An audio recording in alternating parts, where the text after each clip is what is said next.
कर्मण्येवाधिकारस्ते मा फलेषु कदाचन मा कर्मफलहेतुर्भूर्मा ते संगोऽस्त्वकर्मणि। नमस्कार, जय श्री राम। आज का एक विशेष टॉपिक है, चर्चा का जो विषय है वो योगी आदित्यनाथ जी का शपथ ग्रहण समारोह, जिसकी डेट अभी आ गई है 25 मार्च 2022 में 4 बजे शाम को योगी जी शपथ ले रहे हैं। शपथ ग्रहण जो है किसी चीज़ का एक आरंभ होता है और ज्योतिष के अंदर आरंभ बहुत महत्वपूर्ण है। किसी भी चीज़ का, किसी भी घटना का आरंभ, the beginning of any event is very very important in astrology. The very moment decides that event going to be successful or it is a failure. The beginning of the moment is very very important. तो 25 तारीख को इसी मार्च में शाम को 4 बजे योगी जी शपथ लेने जा रहे हैं। इस वीडियो को बनाने का मेरा एक ही उद्देश्य है कि उन इवेंट्स को दिखाना जो पीछे योगी जी ने शपथ ली थी 2017 में। आज ही का दिन था, 19 मार्च 2017 को 2:18 पे योगी जी ने कर्क लग्न, ज्येष्ठा नक्षत्र और सप्तमी तिथि थी, तब योगी जी ने शपथ ली और उसका परिणाम ये हुआ कि दोबारा आज फिर शपथ ले रहे हैं मुख्यमंत्री पद की। लेकिन आज का विशेष वीडियो बनाने का उद्देश्य ही यही है कि जो डेट डिसाइड की गई है उनके शपथ ग्रहण की, मेरे हिसाब से वो उचित नहीं है। जिस दिन 25 तारीख को योगी जी 4 बजे शपथ ले रहे होंगे उस दिन की तिथि है अष्टमी तिथि और नक्षत्र है उस दिन मूल नक्षत्र है। उस दिन मूल नक्षत्र को शुभ नक्षत्र नहीं माना गया है।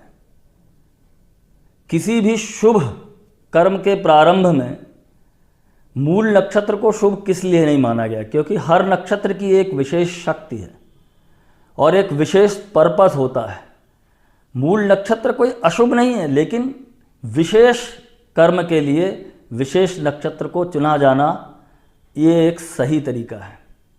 अगर हम देखें ठीक 24 तारीख को, 25 को योगी जी शपथ ले रहे हैं, 24 तारीख को सेम वही ग्रह स्थिति है जो आज से ठीक 5 साल पहले 19 मार्च 2017 में 2:18 पे जब योगी जी ने शपथ ली थी।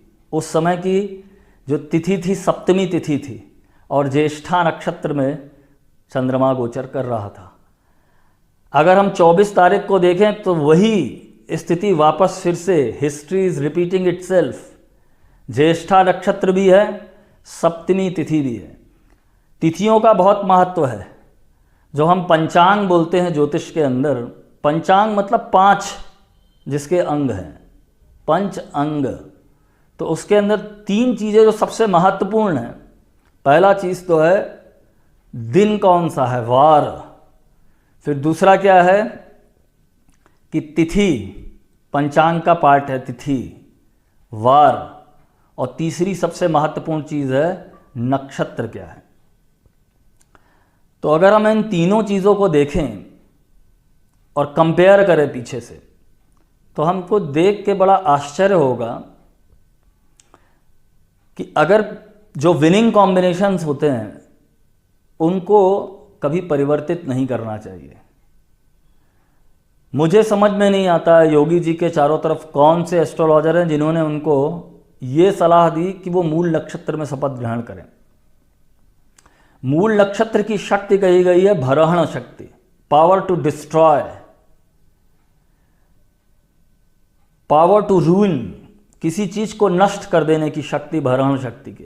तो इसीलिए मूल नक्षत्र के अंदर शुभ कर्मों का आरंभ नहीं किया जाता है।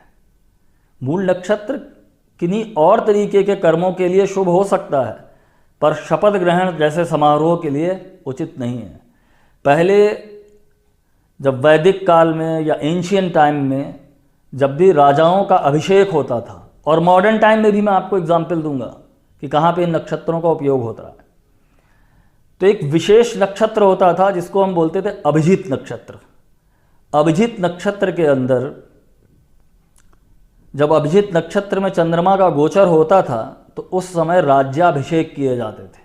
अभिजीत जैसा कि नाम से विदित है, अभिजीत का मतलब होता है जिसको जीता ना जा सके, अजेय, इनविंसिबल। अभिजीत नक्षत्र की जो शक्ति है वो विजय देने वाली है। किसी भी राजा का प्रथम सबसे बड़ी अभीप्सा यही होती है कि वो विजयी हो। तो विजय का नक्षत्र है अभिजीत, और वो नक्षत्र श्रावण नक्षत्र और उत्तराषाढ़ा नक्षत्र के बीच में कुछ पर्टिकुलर डिग्री के ऊपर एक काल्पनिक नक्षत्र माना गया है अभिजीत, जो 6 डिग्री से मकर राशि में शुरू होता है और 10 डिग्री के बीच में रहता है। अभिजीत नक्षत्र एक विशेष नक्षत्र होता था राजाओं के राज्याभिषेक के लिए। तो इतना ज़्यादा क्यों एम्फसिस है कि नक्षत्र बहुत महत्वपूर्ण है, क्योंकि नक्षत्र की हर दिन की एक नई शक्ति होती है। और अगर हम अभी इसी मॉडर्न टाइम के अंदर देखें, वर्तमान के अंदर अमेरिका के अंदर जब कभी भी कोई नया प्रेसिडेंट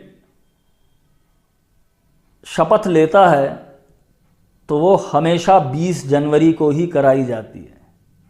अब इसका कोई ऑकल्ट सिग्निफिकेंस है, उनको पता है या नहीं पता है, पर इसकी विशेष अर्थ इसका ये है कि सूर्य उस समय उस अभिजीत नक्षत्र की एग्जैक्ट 6 डिग्री पे होता है। 6 या 6.5 डिग्री के ऊपर सूर्य मकर राशि के अंदर उत्तराषाढ़ा नक्षत्र और श्रावण नक्षत्र के बीच में जो काल्पनिक नक्षत्र माना गया अभिजीत होता है। और हमेशा अमेरिका के प्रेसिडेंट की शपथ 20 जनवरी को ही होती है।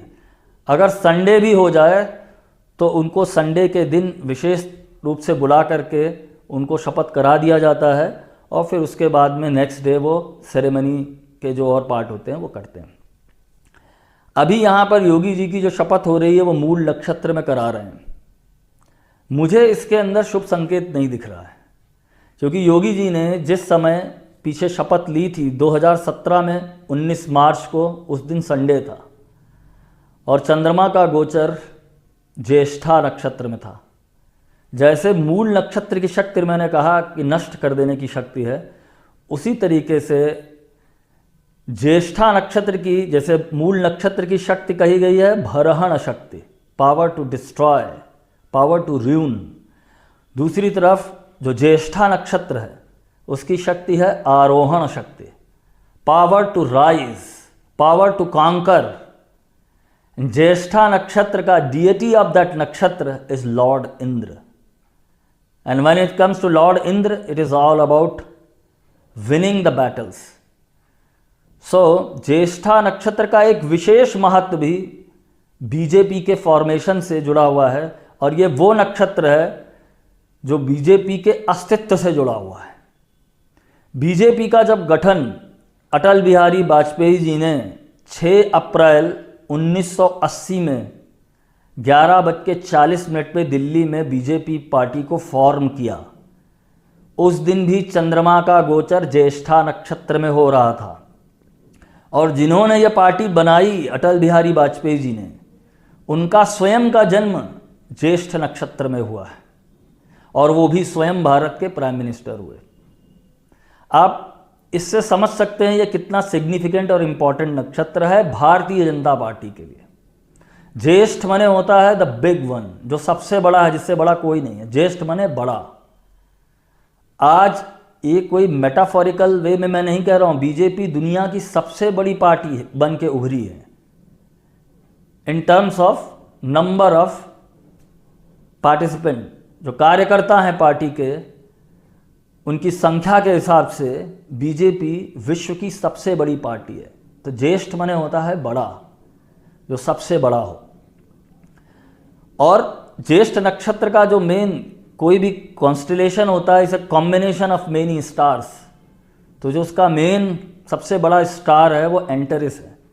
और एंटेरिस आपको जान के आश्चर्य होगा कि अपने सोलर सिस्टम में जो अपना सन है उससे 800 टाइम्स बड़ा है। और इसको ऋषि तब से जानते थे, कैसे? उन्होंने कहा कि ये ज्येष्ठ नक्षत्र है। तो मेरा कहने का मतलब ये है कि ज्येष्ठ नक्षत्र योगी जी के लिए तो महत्वपूर्ण ही है, भारतीय जनता पार्टी के लिए भी एक महत्वपूर्ण नक्षत्र है। और इसका सिग्निफिकेंट इसलिए भी महत्वपूर्ण हो जाता है कि जो योगी जी की कुंडली, अभी एक अच्छे एस्ट्रोलॉजर हैं अमेरिका में, नरसिम्हा राव जी ने, जिन्होंने किसी विश्वत सूत्रों से बताया कि उनके पास में उनकी ओरिजिनल कुंडली है, तो उसके हिसाब से उनका जो जन्म हुआ है योगी जी का, वो रोहिणी नक्षत्र में हुआ है और कर्क लग्न है उनकी। और दो महत्वपूर्ण ग्रह जो उनकी कुंडली में राजयोग बना करके बैठे हैं, बुध और बृहस्पति, जो पंचम भाव पिछले जन्म के किए हुए पुण्य कर्मों का भाव होता है, पूर्व पुण्य भाव, इष्ट देवता का स्थान होता है, वहाँ पर बुध और बृहस्पति दोनों ज्येष्ठ नक्षत्र में हैं। और दूसरी तरफ उनका जन्म नक्षत्र है रोहिणी। रोहिणी नक्षत्र की शक्ति है रोहण शक्ति और ज्येष्ठा की शक्ति है आरोहण शक्ति। ये दोनों नक्षत्र 180 डिग्री पे एक दूसरे के अपोजिट होते हैं, एक दूसरे के पूरक हैं।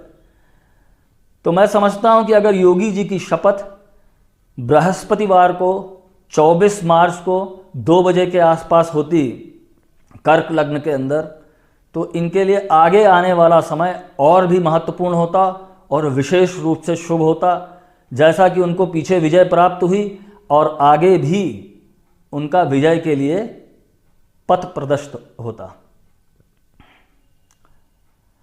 तो मेरा जो यहाँ पर एक विशेष, कोई भी व्यक्ति इस वीडियो को देख रहा है भारतीय जनता पार्टी से, अभी आने वाले समय में शपथ ग्रहण में समय है, अगर हो सके तो 24 तारीख को शपथ कराई जाए तो योगी जी के लिए ज़्यादा शुभ इसके अंदर स्थितियां बनती हैं। यही एक विशेष मैसेज मैं देना चाहता था। और आगे बहुत सारे लोग एनालिसिस के लिए बैठे, उनके पास भी बहुत सारे लोग होंगे उनको गाइड करने के लिए। मेरा एक मत था जो मुझे इस पूरे इवेंट में दिखाई दिया, वो मैंने आप लोगों से शेयर किया है। जय श्री राम।